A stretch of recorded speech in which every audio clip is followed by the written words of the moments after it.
Shalom. Start off by giving all praises, glories, and honors unto Yahweh Ba'ashem, Yahweh Shai, Bahashem, Rakah Kodash. Double honors to the apostles and the elders of the Church of Great Millstone.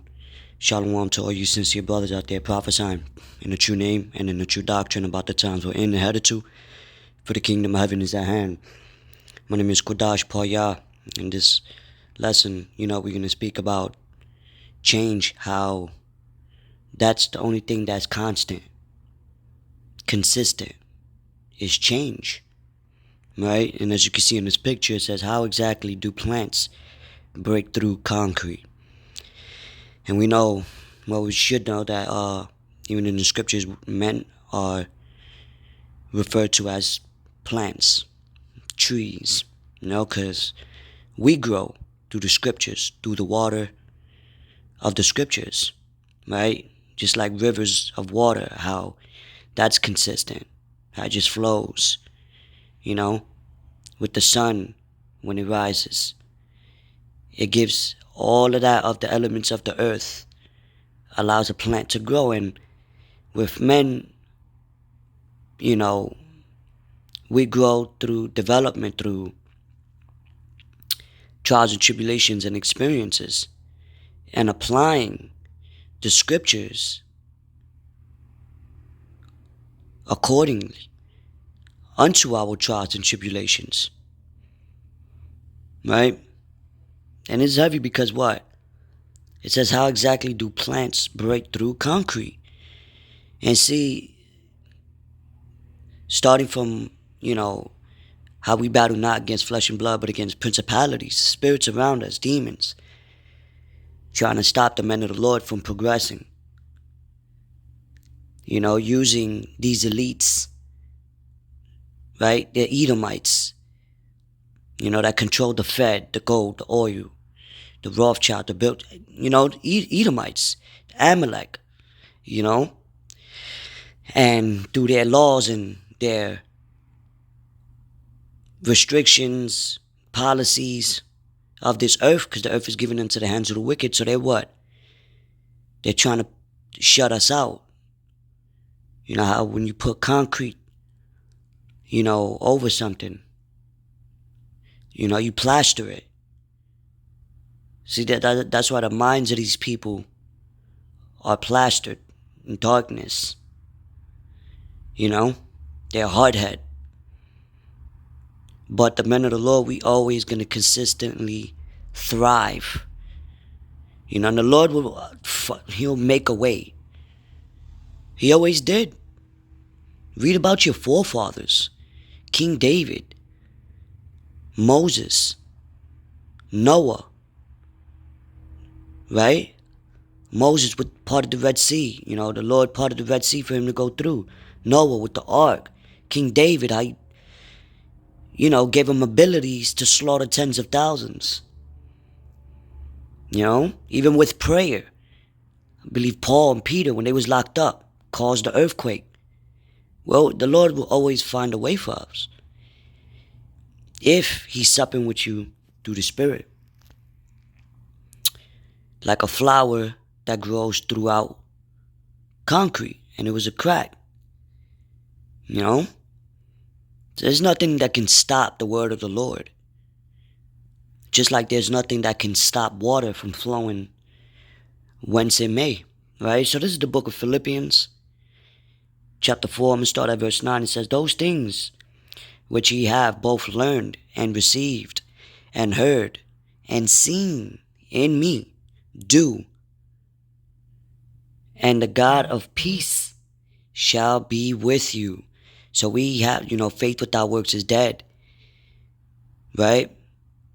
It'll beat the purpose if, you say you have faith and the Lord's not really putting you through any obstacles, right?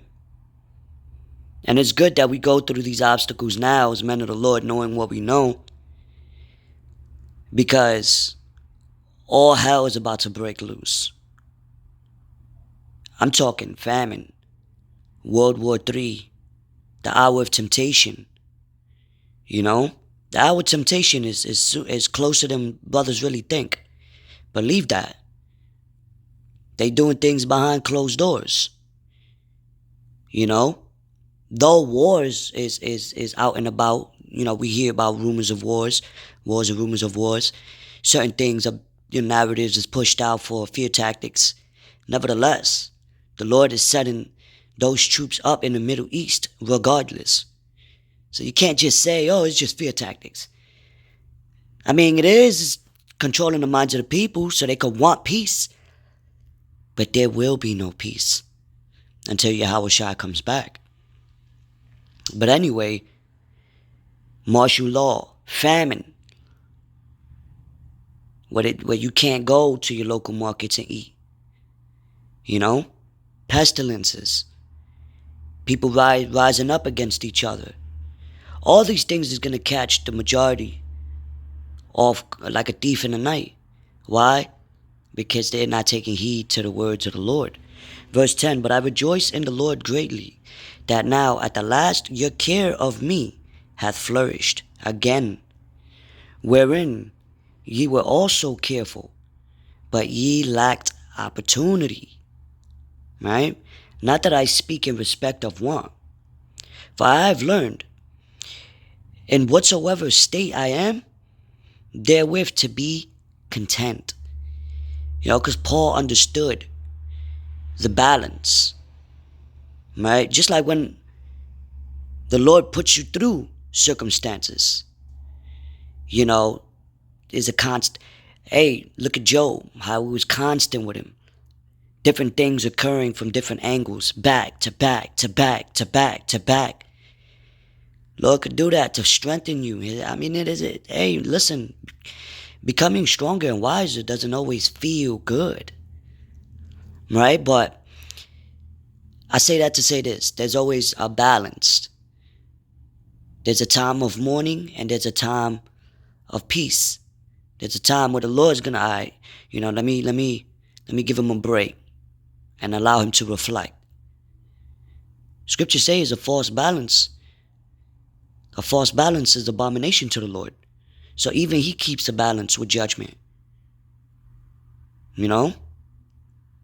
Always know that there's a balance coming. All right. But while you're in the eye of the storm, you gotta reflect. All right, you know what?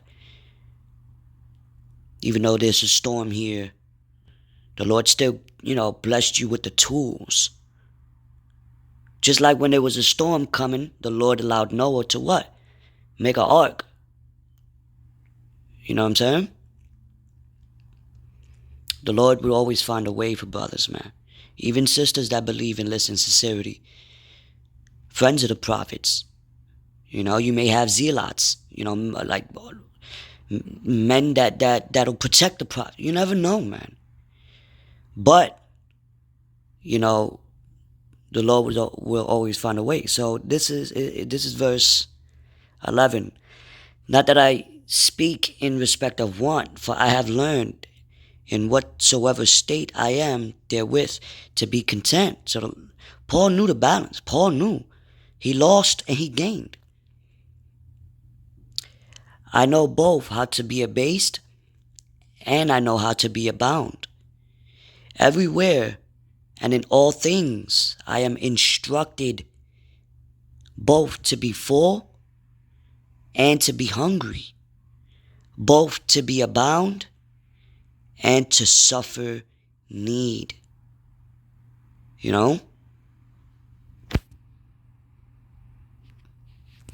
So Paul knew what it meant to suffer, to go hungry. Right? Wherever he went. You got to keep in mind, he was a traveler too. He was always to and fro. I can do all things through Hamashiach Yahushai, which strengthened me. Hey, Yahushai conquered the earth. He overcame the world. Believe you me, he's going to give his men, through the power of Yahweh, that strength to also overcome the world. Great sorrows is coming. The Lord is putting certain men through certain things early on.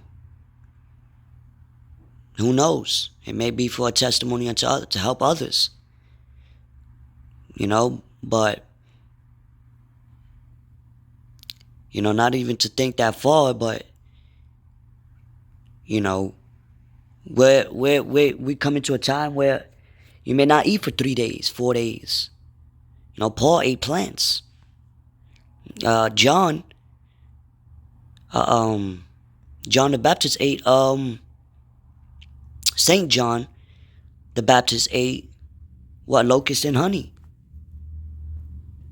You see? And there's insects that's lawful. There's certain animals that the Lord may have us come across that's lawful, right?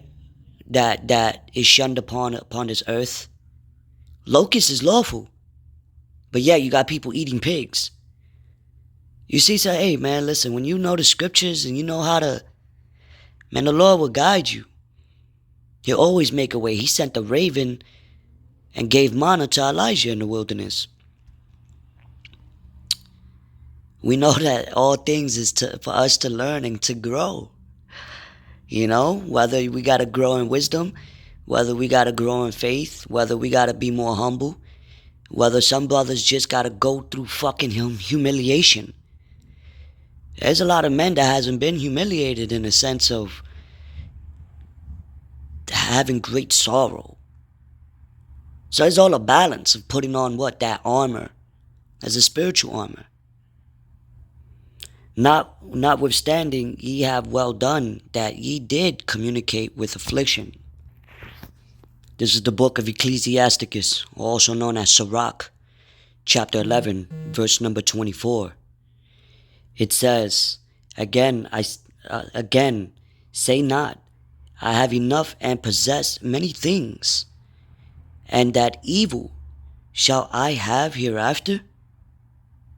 It says, say not, I have enough. Listen, always understand the balance of all things in life.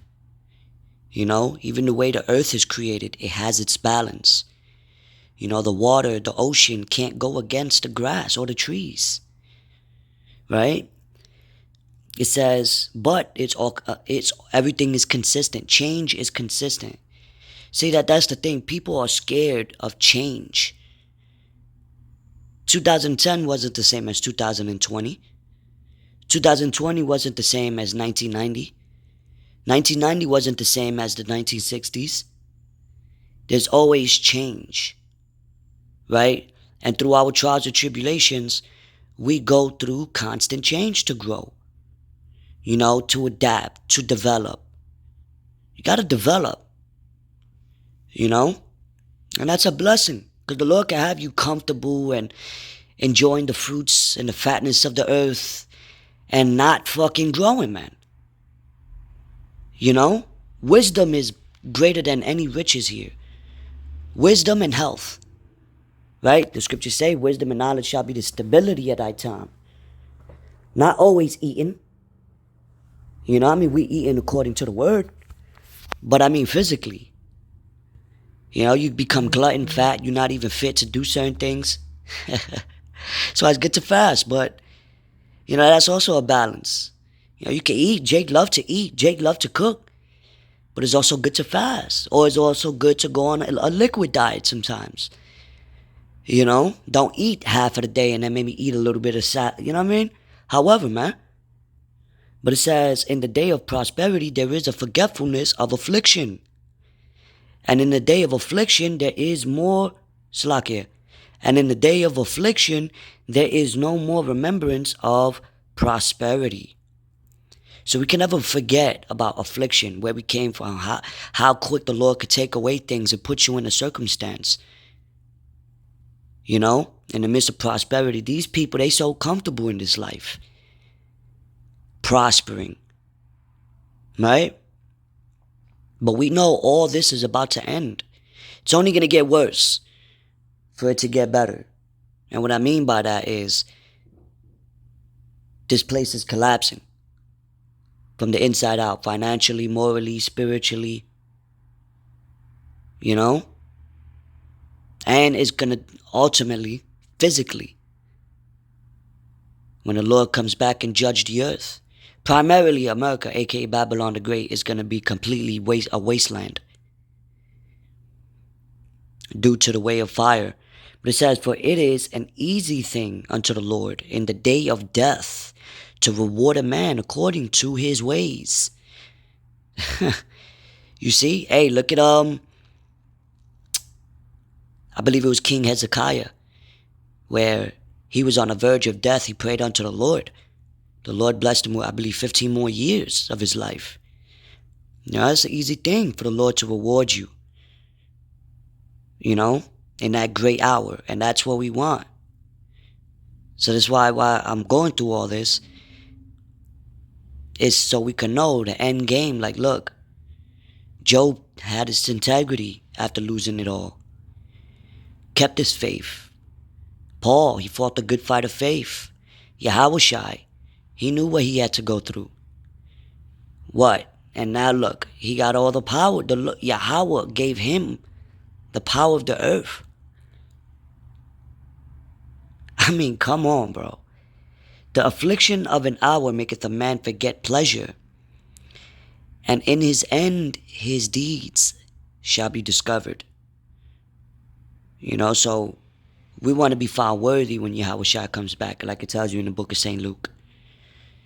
To be found worthy to escape these things that's coming. Right? And real quick, this is the book of St. Luke chapter 21 verse 35. It says, for as a snare shall it come on all them that dwell on the face of the whole earth. And these things are snares, traps. And we read about that. We know what's coming. Right? That's why through faith we shall, be able to escape what's coming. Watch ye therefore and pray always, that ye may be accounted worthy to escape all these things that shall come to pass, and to stand before the Son of Man. So we got to be constant. Look at this picture here. The only constant is change. And change is coming, man. Change is coming for the better. Thank you for being my constant in this chaotic world. And what? I read a man's sweater the other day. It said good news in bad places. The word shall not go out void. It's like a rivers. It's like a flow of water. It's always constant. Right? So anyway, with that, man, I hope this lesson was edifying and uplifting through the spirit and power of Yahweh Shem Yahushua. Until next time, Shalom.